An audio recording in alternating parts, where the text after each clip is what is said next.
اللہ تعالیٰ کی ہم پر بے پناہ کرم نوازی ہے، بے پایاں اس کی شفقت و عنایت ہے کہ اس نے ہمیں ایمان کی دولت عطا فرمائی، اس نے ہمیں اپنے پیارے حبیب سرور کائنات صلی اللہ علیہ وآلہ وسلم کا امتی بنایا اور ہمیں ان کا نام لیوا اور ان کے ساتھ جڑنے کی توفیق عطا فرمائی۔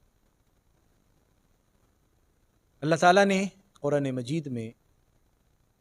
بہت سے مقامات پہ اہل ایمان کے اوصاف اور ان کے خصائل کا ذکر کیا۔ جو آیہ مبارکہ میں نے آپ کے سامنے تلاوت کی ہے، یہ سورہ توبہ کی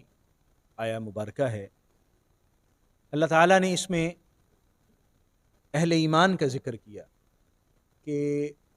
مومن مرد